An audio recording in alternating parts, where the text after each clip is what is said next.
Bonjour à toutes et à tous, bienvenue dans votre émission Ensemble c'est mieux. Ce matin, on s'intéresse aux familles qui ont 3, 4, 5, voire 10 enfants. Paradoxalement, le nombre de familles nombreuses, les familles nombreuses sont de moins en moins nombreuses. Vous entendrez des pères de famille qui nous raconteront leur quotidien dans un instant. Mais avant, comme chaque jour, on part retrouver Evan. Salut Evan, quel est ton programme ce matin? Et là, vous voyez quoi? A, E, J... Oh voilà, je vois plus rien en fait. Salut Anne Fantet et bonjour à vous à la maison. Ce matin, je vous propose de découvrir une formation hyper insolite à Fougères qui forme les futurs opticiens et opticiennes de demain. On va suivre tout le parcours de l'ordonnance jusqu'à notre paire de lunettes. On va choisir la monture et voir comment on installe les verres. Et donc évidemment, ça commence par un petit examen. D'ailleurs, qu'est-ce que vous cherchez à savoir là les filles? On cherche à trouver donc la compensation qui vous compensera parfaitement. Donc en fait, vous cherchez à savoir si je suis myope, astigmate. C'est ça. C'est quoi la différence d'ailleurs? Une myopie, c'est quand on ne voit pas de loin, et une hyperopie, c'est quand on ne voit pas de près. Hyperopie, d'accord. Et après, astigmate, Et l'astigmatisme, c'est quand on voit les lignes déformées au loin. Et là, je suis bien? Oui. Ah, oh, trop bien. J'avoue, j'ai mes lentilles, heureusement. Mais en tout cas, pour la démo, là, on va quand même essayer de me faire une paire de lunettes d'essai. C'est ça. Et là, on est bon au niveau de la correction. Je vois, il y a un grand E. Oui. Ah, c'est bien, comme mon prénom. Bon, donc je vous laisse faire la lunette d'essai. Ok. Ok, vous allez nous expliquer ça tout à l'heure. On va en profiter pour présenter un petit peu les formations. Bonjour Valérie. Bonjour. Alors mettez votre micro, voilà. Vous êtes formatrice ici. Expliquez-nous déjà quelles sont les différentes formations que vous dispensez au sein de cette faculté des métiers sur la partie optique. Donc sur la partie optique, on a le BTS, donc qui fait en première et deuxième année, et nous avons aussi la licence, donc qui est une année post-BTS. Il y a combien d'élèves par classe? Il y a à peu près une vingtaine d'élèves par classe. Et c'est quoi les grandes matières qu'on va trouver dans un BTS d'opticien? Il va y avoir, je dirais, une des plus importantes, c'est l'analyse de la vision. Donc ça va permettre d'expliquer aux élèves comment on voit un myope, par exemple, comment on voit un hypermétrope. Après, on va avoir aussi des outils qui vont être l'atelier, donc des choses un petit peu plus pratiques. L'atelier, l'examen de vue, le magasin, donc comment bien prescrire des verres en fonction de l'ordonnance, quel type de verre choisir. Parce qu'il y a toute une étude du visage, de la morphologie des gens pour les conseiller au mieux dans le choix de la monture? Tout à fait. Et puis avec des traitements appropriés en fonction des activités des uns, des autres. Et alors, là, on voyait cet examen, c'est un peu l'examen qu'on peut passer chez l'ophtalmo. Alors, on peut aussi le passer chez l'opticien, du coup? Tout à fait. Tout à fait, l'opticien est habilité à réaliser des examens de vue. Donc, bien sûr, on ne peut pas réaliser d'ordonnance. Cependant, vu que les ordonnances sont valables entre 3 et 5 ans aujourd'hui, on peut, on a la possibilité de faire un contrôle de vue pour renouveler l'ordonnance et ajuster, entre les tenants d'adaptation. Bon, alors on va voir si ma paire de lunettes d'essai est prête. Les filles, ça y est, vous avez... Qu'est-ce que vous avez fait justement? On a mis votre correction sur une lunette d'essai. Et là, le but, c'est de vérifier que ça je vous vois toujours bien. Ah bon, ça va alors. On va aller voir dehors. On va aller voir dehors. Donc on va aller se promener? Oui. D'accord, alors on va... Ça doit être beau là. On va aller dehors justement vérifier, puis ensuite on va choisir ma monture. Vous allez voir un petit peu l'envers du décor du métier d'opticien. Et puis on terminera par faire l'installation des verres avec une machine qui envoie de l'eau partout et qui creuse le verre. C'est fun, vous verrez, à tout à l'heure. Est-ce que tu es beau, mon cher Evan? À tout à l'heure, Evan. La vie en XXL, la vie des familles nombreuses, c'est le thème de notre dossier du jour. Avant d'entendre nos invités, tour d'horizon en chiffres et en images. Vous avez combien d'enfants? 2, et on hésite pour un 3e. La France n'a jamais fait aussi peu d'enfants depuis 1945. Et les familles nombreuses, c'est-à-dire avec au moins 3 enfants, se font de plus en plus rares. Elles ne représentent plus que 18% des familles avec enfants. Car plein d'enfants, c'est du bonheur, certes, mais c'est aussi un coût. Près de la moitié des enfants pauvres vivent dans une famille nombreuse. Respecter et tenir le budget familial est la principale difficulté pour 58% des foyers où l'on compte plus de 2 enfants. Viennent ensuite concilier la vie de famille et la vie professionnelle, 39%, et passer du temps avec ses enfants, 31%. Mais la famille nombreuse a aussi ses avantages. On y apprend à développer une solidarité entre enfants en partageant et en s'entraidant. Pour beaucoup, c'est aussi s'épanouir personnellement, même en acceptant d'avoir moins de temps pour soi. Et pour certains, la famille nombreuse est même vécue comme une alternative à la société individualiste et consumériste. Alors, famille nombreuse, famille heureuse ? Et pour en parler avec nous, deux papas ce matin sur notre plateau. Gilles Morel, vous êtes le père de 4 enfants et président de l'UDAF 35, Union départementale des associations familiales d'Ille-et-Vilaine. Philippe Moreau, vous avez 3 enfants, dont des jumeaux. Vous êtes par ailleurs administrateur à l'association Jumeaux et Plus 35. Et avec vous, Marine Besson, on reviendra tout à l'heure sur votre projet Gaston et Damien. Ce sera notre belle histoire du jour. Bienvenue à tous les 3. Alors, petit exercice, si on devait faire l'appel, Gilles Morel, dans votre famille, de l'aîné jusqu'au cadet, avec les âges, ça donne quoi? Alors, on a 30... ça y est, excusez-moi, j'ai le trac. Non, je vous en prie. 36 ans, l'aîné. Après, on a 34, je vais peut-être me gourer dans les chiffres. Et puis 32 ans, la future maman, puisque je vais devenir grand-père bientôt, grands-parents. Et puis le dernier, 26 ans. 26 ans. Un enfant qu'on a adopté. Et... Donc, famille de 4 enfants, famille nombreuse. À vous, monsieur Moreau, pardon. Oui, bonjour. Alors, moi, j'ai un aîné qui est Augustin, qui a 10 ans, et j'ai des jumeaux qui ont 8 ans. C'est Gaël, la fille, et Yann, le garçon. Est-ce que vous avez toujours su, au fond de vous, que vous fonderiez une famille nombreuse? Alors, moi, je suis issu d'une famille où on était 3 frères. Mon épouse, ils sont 2 frères, 2 sœurs. Notre projet de vie a démarré en disant on va avoir 3 enfants, 4 enfants. On n'était pas arrêté sur le chiffre final. Néanmoins, après avoir eu l'aîné, on a continué à avoir nos enfants. Et puis, arrivé les jumeaux, ça nous a donné comme pas mal de travail. On s'est dit que 3, c'était peut-être pas mal pour nous. On va y revenir tout à l'heure. Est-ce que vous êtes aussi issu d'une famille nombreuse, Gilles Morel? Oui, moi-même, 5 enfants, et puis mon épouse, 2 enfants. D'accord. Alors, du coup, pour répondre à votre question par rapport aux enfants, je vais vous raconter une anecdote, puisqu'on a toujours eu le projet, avec mon épouse, d'adopter, plus ou moins. Et puis, quand nos enfants biologiques sont arrivés, puisque c'est le terme qu'on dit, les 3 premiers, les enfants disant « Mais vous aviez un projet, là, qu'est-ce que vous dites? Il faudrait peut-être passer aux actes. » Et du coup, c'est eux qui nous ont secoué un petit peu en disant remettez en route votre projet d'adoption. C'est vraiment eux qui étaient à l'initiative du 4e, disons. Alors, je le raconte comme ça aujourd'hui, mais c'est intéressant parce que c'est vrai que si le 4e est là, si on est une famille nombreuse, c'est un peu grâce à eux. Et je retrouve bien dans votre reportage l'idée de solidarité, de complicité. C'est un vrai choix familial. Est-ce que vous diriez que fonder une famille nombreuse, pour vous, c'était un choix de vie, un choix de couple dans lequel vous vous étiez projeté dès le départ? Ah oui, c'était un choix dès le départ. Mon épouse, au départ, quand on s'est connus, disait qu'elle ne pourrait pas avoir d'enfant, c'est ce que lui disaient ses médecins. Et en fait, quand il n'en a pas été, comme Gilles, au début, on s'orientait vers plutôt une adoption. Et quand l'aîné est né, puis ensuite les jumeaux ont dit, non, il n'y a pas besoin d'adopter, on a nos enfants. Peut-être qu'on aurait été plus jeune. Vous auriez continué? On aurait peut-être continué, ou on aurait peut-être adopté. L'âge fait que, à un moment, on se dit, faut qu'on puisse élever nos enfants aussi et rester jeune. Alors, dans la tête, c'est facile. Dans le corps, c'est un peu plus dur. C'est autre chose. Voilà.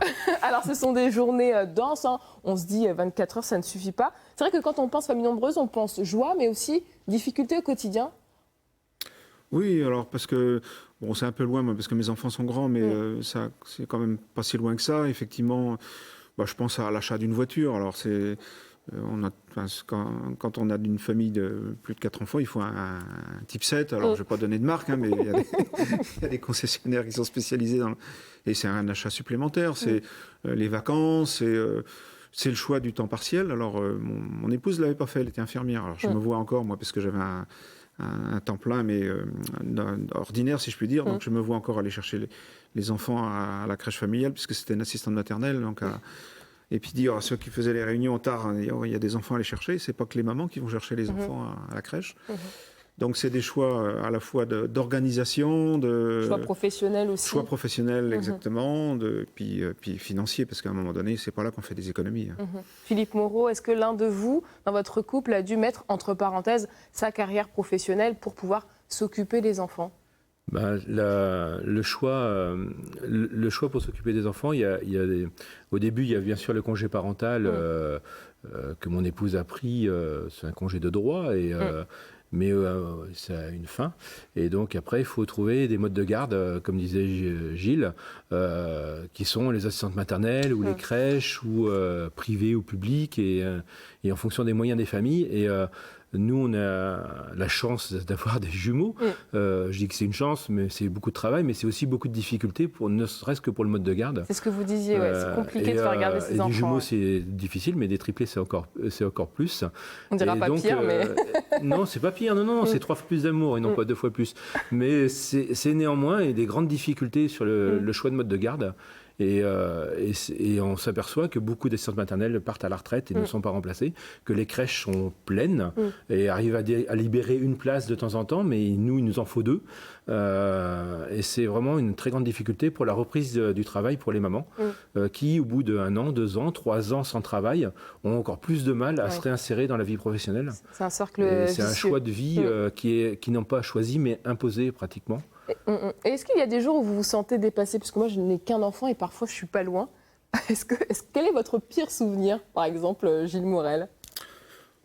C'est comme je disais tout à l'heure, d'oublier d'aller chercher chez l'assistante maternelle. Alors là, c'est mieux que la crèche, parce que la crèche, ça ferme il y a 1 heure. Mais, donc nous, on avait l'avantage de l'assistante maternelle. C'est des fois d'être dépassé, comme vous le dites. Hein, mais bon, c'est des souvenirs anciens, on garde que les bons souvenirs. Donc je pense que le plus dur, c'est aussi, alors c'est peut-être vrai quand on a des multiples, mais quand il y a des soucis de santé, parce que les congés, il y a garde d'enfants malades, mais ça c'est limite aussi. Et puis donc c'est les événements qui bouleversent un peu le quotidien. On avait prévu notre journée comme ça, tac, on téléphone au boulot, ben non, je ne peux pas, j'ai un enfant malade. Donc quand il y a une famille nombreuse, ça se multiplie par 4, 5 ou... Philippe Moreau, votre pire souvenir? Alors, moi, je crois que j'ai pas de pire souvenir. C'est plutôt mon épouse qui aurait des pires souvenirs. Moi, je dors très bien la nuit. J'ai beaucoup de mal à me réveiller.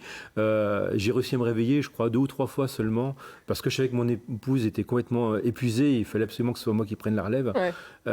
Néanmoins, voilà, c'est ça la difficulté, c'est vraiment la fatigue des mamans. Dans les enfants de multiples, où là, c'est du 24-24, c'est 2 fois plus de biberons, 2 fois plus de couches, et je compte pas 3 fois. Et voilà. Et donc, effectivement, c'est l'épuisement des mamans.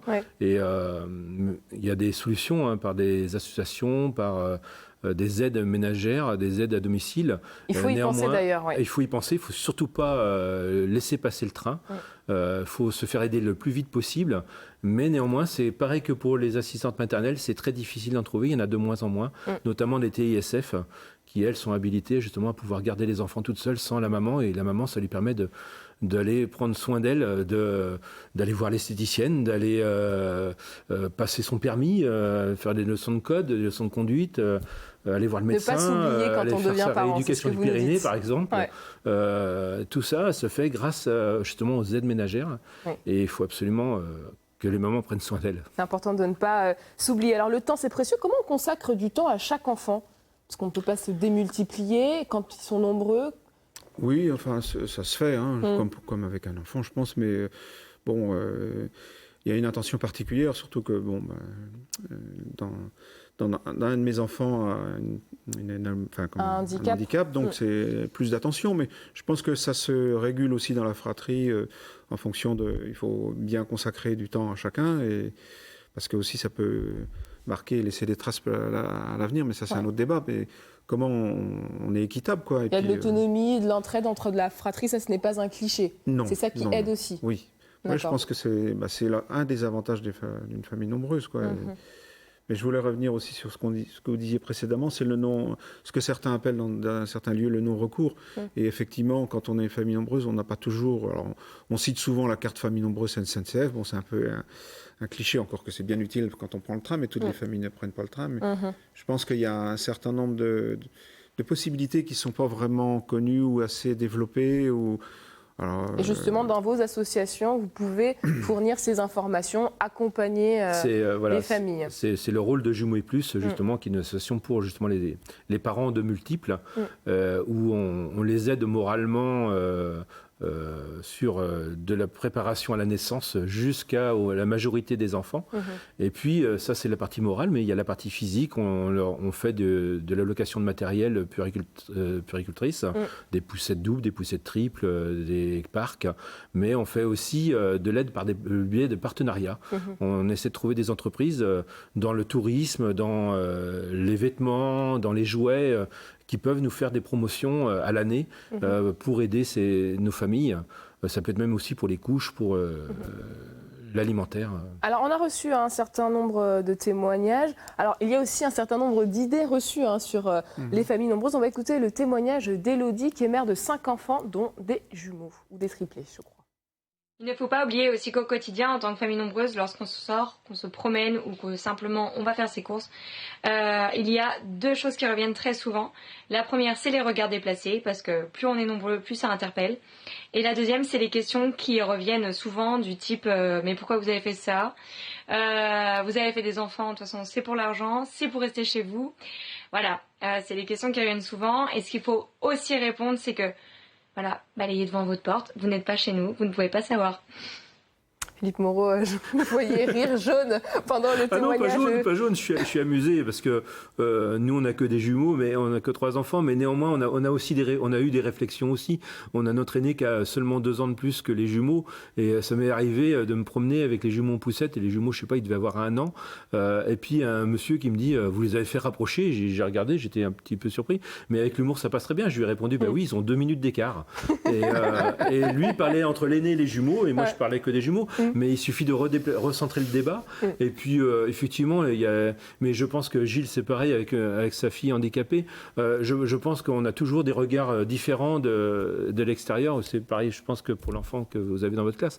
Et je pense que l'humour passe très bien pour reprendre ça. Et puis, je ne veux pas dire qu'on se blinde, mais petit à petit, on a toutes les questions-réponses. Et puis, ça se passe pas trop mal. Gilles Morel, toujours d'ailleurs, ma fille répond à chaque fois, je suis pas handicapée mentale, moi je suis déficiente intellectuelle. D'accord. C'est pas la même chose. Mais du coup, c'est très vrai, le témoignage qui vient d'être entendu, le regard. Moi, je n'ai pas souffert ni d'exemple précis, mais c'est vrai que l'UNAF avait fait un observatoire qui date déjà de 2017 où ça ressortait beaucoup, ça, l'histoire du regard des autres, la façon dont on a observé, et puis ce que vous venez de dire à l'instant, les allocations familiales. Et les enfants, enfin, les parents ne font pas des enfants pour les allocations familiales. Il faut tordre le cou à cette idée reçue. J'espère bien. Par contre, ça aide bien, puisqu'en France, on a un gros avantage, c'est que c'est en fonction de la composition familiale. Encore qu'il y a eu des petits jonglages, si je puis dire, dans les... Ce qui ne fait pas qu'on devient riche, en tout cas. Question éducation, est-ce que vous avez cheminé dans vos principes éducatifs entre le premier enfant et le dernier ? Alors, je vois que vous me regardez. Alors, c'est un petit peu différent parce que moi, c'est le premier et les derniers. J'ai pas d'étape 1, 2, 3. C'est ce qui permet. Nous, on est passé justement d'une famille avec un enfant à une famille nombreuse d'un coup. L'éducation de l'aîné, on part avec plein de principes dans la tête. Les principes des parents, enfin des grands-parents, nos propres principes, et puis on essaie de faire au mieux. Et puis arrivent les jumeaux. Pour nous, c'était une découverte. Certes, mais néanmoins, à l'école, c'est un peu différent aussi, puisqu'ils ont pas la même... ils n'ont pas le même système de pensée. C'est ça, ils sont très différents, c'est ce que vous disiez. Le même caractère. Et donc, il faut arriver à s'adapter. Alors nous, en tant que parents, mais aussi les enseignants qui doivent arriver à comprendre le fait qu'ils soient presque identiques, mais qu'ils ne le sont pas. Et qu'il faut arriver à gérer.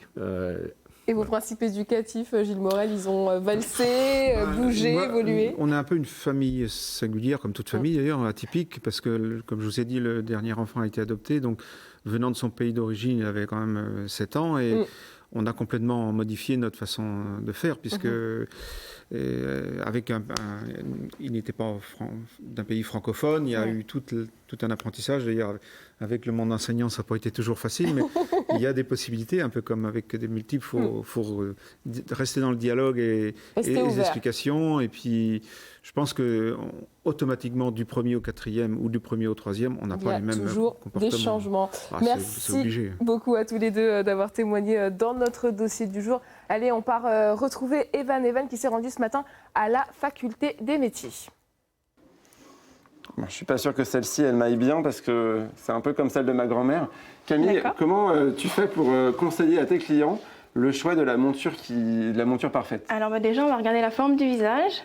Et dans une autre partie du temps, on va vous demander quelle forme vous auriez voulu vous, quelle couleur et quelle matière vous auriez préféré. Alors moi, j'aimerais un peu plastique. Oui. C'est plus léger et on va dire un peu rond. Mais qu'est-ce que tu regardes sur mon visage pour adapter? On regarde donc la forme de vos sourcils. Donc là, vous avez une forme de sourcil assez tombante. Donc on va peut-être partir sur autre chose que du rond. Donc moi, j'avais vu celle-ci. On va pouvoir J'ai le sourcil tombant, d'accord. Et alors, là, celle-là, celle-ci, on est bien. Ça suit bien la ligne de vos sourcils et la forme de vos yeux se mettent correctement dedans. Bon, et alors, est-ce que tous les verres s'adaptent à n'importe quel type de monture? Eh bien non. Non. Ah, Léana, tu vas nous expliquer. Tu as prévu une petite démonstration. Vas-y. Alors là, on peut voir un verre hypermétrope, donc qui a un effet grossissant. D'accord. Et donc qui est par contre très fin. Il est plus fin au bord qu'au centre. Et dans votre cas, sachant que vous êtes myope, donc votre verre est plus mince au centre qu'au bord. Sachant que là, c'est un verre de -3. Vous, c'est un verre de -5. Oula, mais ça va être un donc look, du coup, vous allez avoir une épaisseur un peu plus importante au bord. Donc c'est pour ça qu'on privilégie un plus petit calibre. Ah, c'est quand même hyper technique le choix de la monture. Oui. Et vous pouvez aussi conseiller vos clients pour tout un tas de traitements sur le verre qui vont venir faciliter selon son les attentes du client et selon leur travail. Ouais, exactement. Si vous travaillez souvent sur les écrans, on proposera plutôt un verre anti-reflet ou alors un verre plus spécifique avec traitement UV et pour avoir un meilleur confort visuel. Alors Gaëlle, bonjour.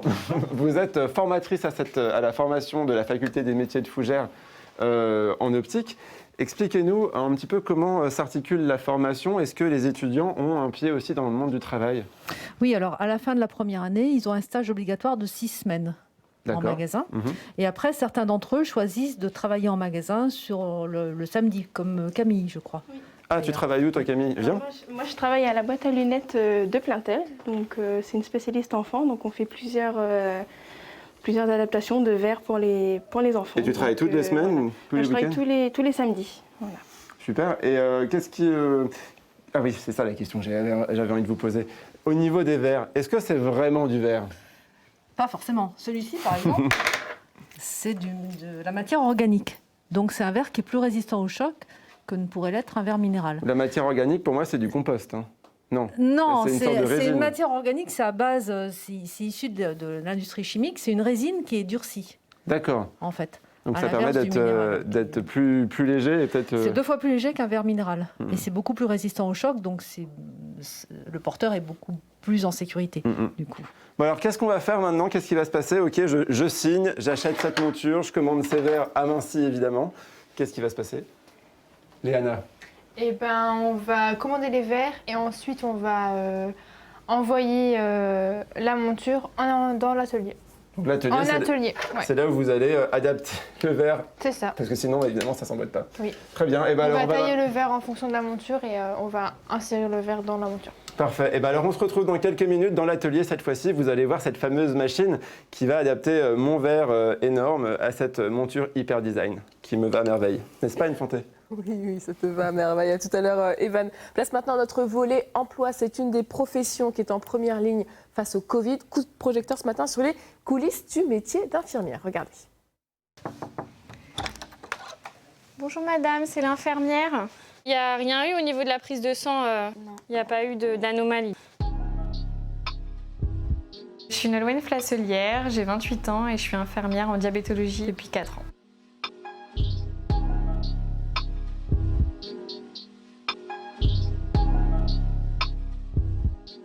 Mon service, ça consiste à prendre soin des personnes souvent qui viennent pour un déséquilibre de diabète ou toute autre chose liée au diabète. On fait beaucoup d'éducation thérapeutique et on apprend à compter les glucides dans leur alimentation et à trouver une dose d'insuline qui correspond à ce qu'ils vont manger. On leur apprend vraiment à ce que le diabète ne soit pas quelque chose de néfaste pour leur vie quotidienne, qu'ils puissent continuer à faire du sport, à manger comme ils le désirent.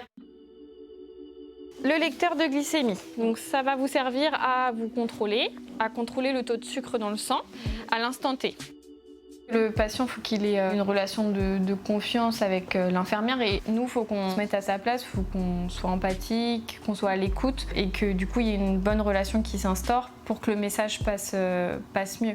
On crée vraiment une relation avec le patient. Moi, c'est ce que j'aime dans le service de diabétologie. Je pense que la bétadine et les compresses, ça suffira. Vous faites matin et soir. Je pense que c'est un métier de passion, une vocation. C'est pas un métier simple tous les jours. On traverse des fois des choses difficiles. Et au quotidien, des fois aussi, le rythme peut être pesant. Le fait que des fois on soit en sous-effectif peut être pesant. Vers 16h, on commence le tour des constantes avec la distribution des médicaments pour le dîner et on fait les prises de glycémie. C'est avant tout l'humain, vraiment être à l'écoute, bienveillante, être curieuse de ce qui se fait autour, toujours vouloir progresser et essayer d'apporter le maximum chaque jour malgré les contraintes qu'il peut y avoir. Je trouve que j'ai une utilité à ma petite échelle.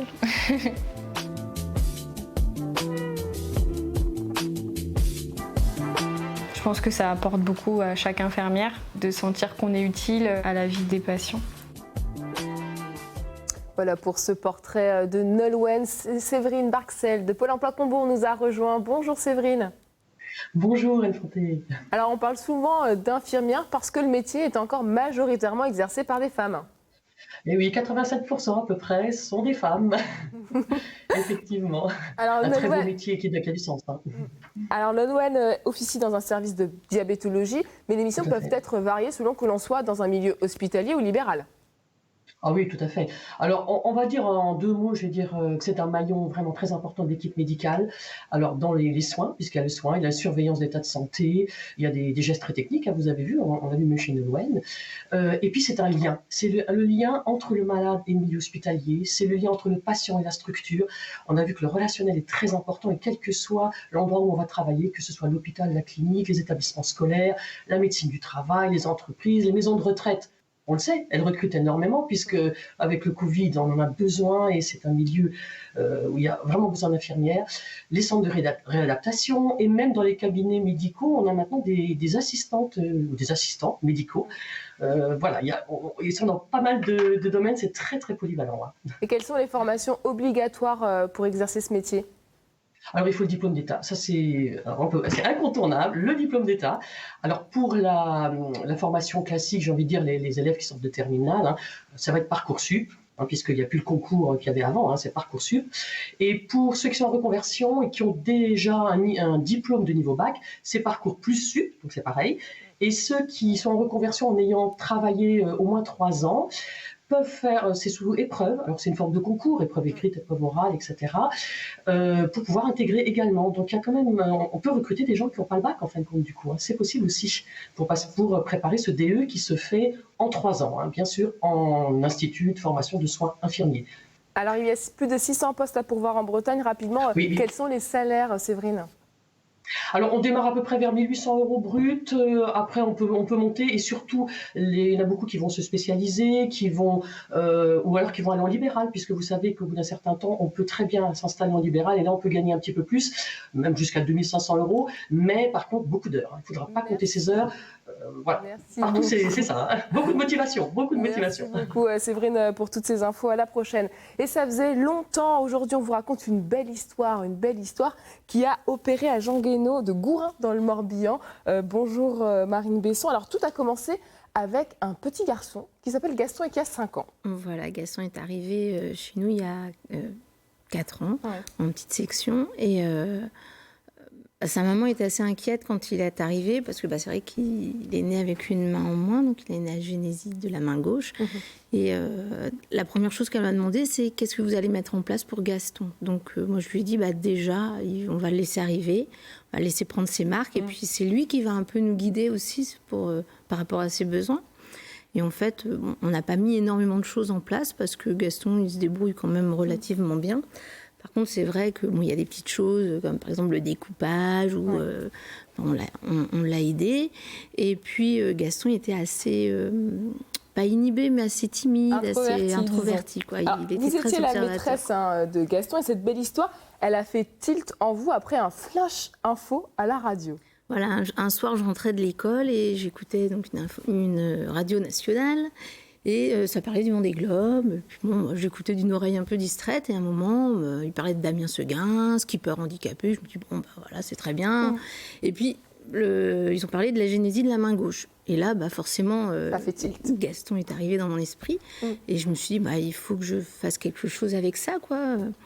Puis au début, je n'osais pas trop parce que bah, c'est aussi mettre le handicap de Gaston en avant. Donc, à la rentrée des vacances de Noël, j'en ai parlé à sa maman qui a tout de suite été emballée. Et elle me dit, bah, si on en parle aussi à la maison et tout. Donc, je dis, bon, allez, je me lance. Donc, j'ai d'abord présenté la course aux enfants. Donc à l'école, on a la chance d'avoir un tableau blanc interactif. Donc ils étaient tous devant un grand tableau. On a écouté Jamie nous présenter la course, qui quand même est quelque chose d'assez impressionnant, quoi. Ils font tout le tour du monde, sans escale, sans assistance. Donc ils étaient assez impressionnés. Et puis après, j'ai montré des photos de Damien Seguin. Donc des photos explicites, on le voit bien. Mais j'ai rien dit, je les ai laissés. Donc ils étaient tous, ah ouais. Et du coup, c'est une sorte de rituel qui s'installe. Vous suivez la course tous les jours avec les élèves. Voilà, et puis j'ai pas parlé du tout d'handicap. Et c'est Gaston, il a attendu de voir la réaction des autres. Et quand il a vu que tout le monde était emballé, là, il a demandé la parole. Et il a dit, ouais. Et Damien Seguin, il a une petite main comme moi. Ça a été la révélation. Voilà. Et depuis, c'est l'engouement total. Alors c'est une expérience qui a bouleversé aussi bien Gaston, mais toute la classe au niveau positif, quoi. C'est clair, ouais. Toute la classe, ils se sont rendus compte que, bah, bon, même si c'est un message que je leur transmettais, mais là c'était concret. Quelles que soient nos possibilités ou nos difficultés, il faut essayer, il faut oser, il faut se lancer. Et puis, Damien est venu appuyer tout ça en disant que c'est à soi-même, face à la difficulté, de trouver notre chemin et notre façon de faire, parce qu'il n'y a que nous c'est nous qui allons le mieux savoir comment arriver... Pour que nos téléspectateurs comprennent bien, le skipper Damien Seguin est venu en personne rencontrer les élèves. Comment Gaston a vécu ce moment-là Pour lui, c'était très très fort, quoi. C'était son héros qui arrive en classe, et puis c'était aussi le mettre lui en lumière, même si Gaston il fait entièrement partie de la classe, mais là c'était le héros qui est arrivé, qu'on a préparé pendant une semaine nos questions et tout ça, et puis le jour J, il y avait beaucoup d'excitation. Tout le monde sautait dans la classe. Et je me disais, oh là là, mais comment ça va se passer? Et d'un coup, Damien est arrivé. Et là, grand silence. Et les enfants, chacun leur tour, Gaston en premier, ont posé leurs questions, des questions pertinentes. Est-ce que vous diriez que Gaston s'est aussi révélé depuis? C'est clair, parce que depuis, il a pris beaucoup d'assurance, d'observateur et un peu en retrait. Il est passé à meneur. Avant, sur la cour, il me disait souvent, maîtresse, les autres, ils veulent pas jouer avec moi. Je me dis, tu leur as demandé? Bah non. Et maintenant, en fait, c'est lui qui va les chercher, qui instaure des jeux, et puis ils le suivent tous. Et ils ont tous beaucoup pris confiance en eux, mais Gaston, énormément. Et s'il y avait une morale à cette belle histoire, ce serait quoi? Ne jamais se limiter, toujours avoir des rêves extraordinaires et s'y conforter et croire en soi à fond, quoi. Que Gilles Morel vous rejoint sur ce point. Merci beaucoup Marine Besson pour votre témoignage qui fait chaud au corps. Et vous aussi, depuis chez vous, vous pouvez devenir éducateur familial, accompagner des enfants dans le besoin. Voyez notre idée du jour.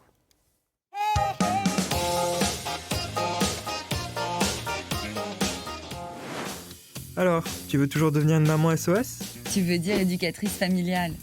On appelle Maman SOS les éducatrices familiales qui travaillent pour SOS Village d'enfants, la plus grande association mondiale dédiée au suivi de long terme des enfants isolés sans soutien parental.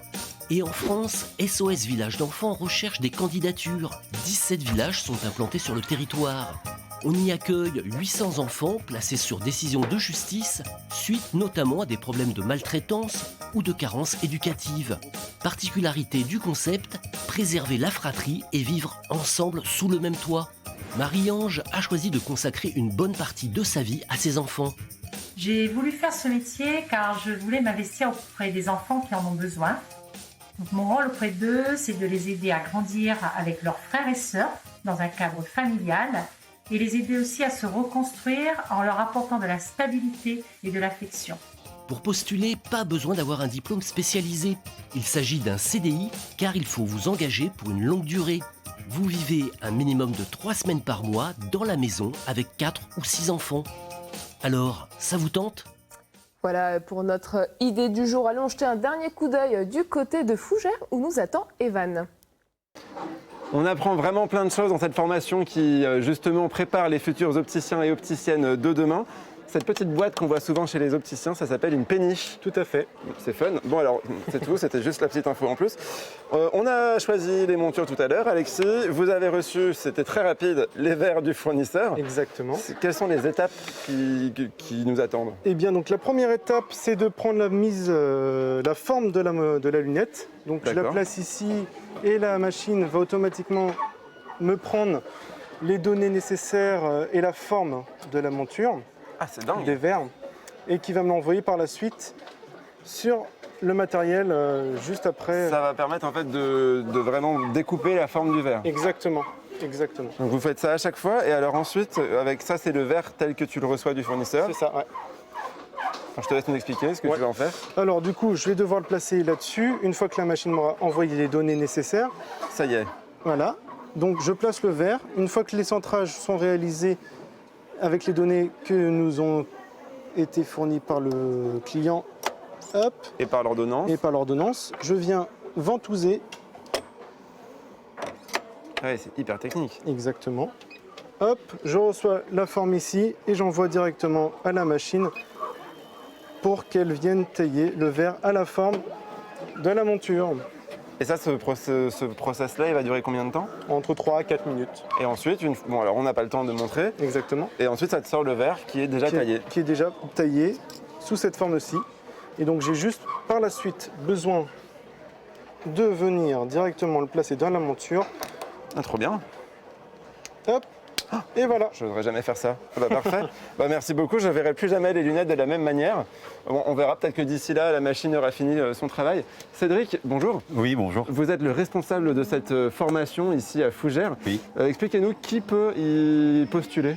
Donc ce sont plutôt des jeunes issus de filières scientifiques ou techniques. Après, on a un public élargi, mais ce sont plutôt des jeunes qui sont sensibilisés aux sciences parce qu'on va étudier ici la santé visuelle et puis on va avoir des enseignements un peu techniques puisqu'on fait du calcul, du dessin pour comprendre ce qu'est l'optique au sens large. Ça s'adresse aussi aux personnes sans emploi qui veulent peut-être se former, faire une reconversion ? Alors ça arrive régulièrement, tous les ans, qu'on accueille du monde, alors plutôt en alternance, puisqu'on propose la formation à la fois en temps plein, c'est-à-dire comme au lycée avec des cours toute la semaine, mais aussi en alternance, c'est-à-dire que les gens vont en magasin pour travailler, mais viennent plusieurs jours par semaine pour se former ici. Et donc dans ce cadre, on accueille des gens en reconversion tous les ans. Bon, rapidement, Alexis, pourquoi est-ce que toi, tu as choisi de faire ce métier d'opticien ? Eh bien, du coup, j'ai eu un membre de ma famille qui a eu un accident aux yeux. Je me suis intéressé avec les examens qu'il a pu passer pour ses yeux. Et donc, j'ai fait d'abord un bac pro en optique lunetterie. Donc, la suite logique, un BTS opticien lunetier. Et peut-être la licence après ? Et pourquoi pas la licence après ? Comme ça, tu seras un super opticien. Exactement. Bon, merci beaucoup en tout cas à tous les deux, puis à tous les étudiants aussi qui ont participé. C'était chouette de pouvoir parler avec eux. On se retrouve très vite pour une nouvelle découverte dans notre belle région. Et puis moi, je vais essayer de récupérer mes lunettes tant qu'à faire. Merci beaucoup, Evan. Merci à tous nos invités d'avoir été avec nous ce matin. Demain, notre dossier du jour sera consacré à l'épilepsie, deuxième maladie neurologique en France, qui touche plus de 600 000 personnes. D'ici là, prenez soin de vous. Très belle journée sur France 3 Bretagne. À demain.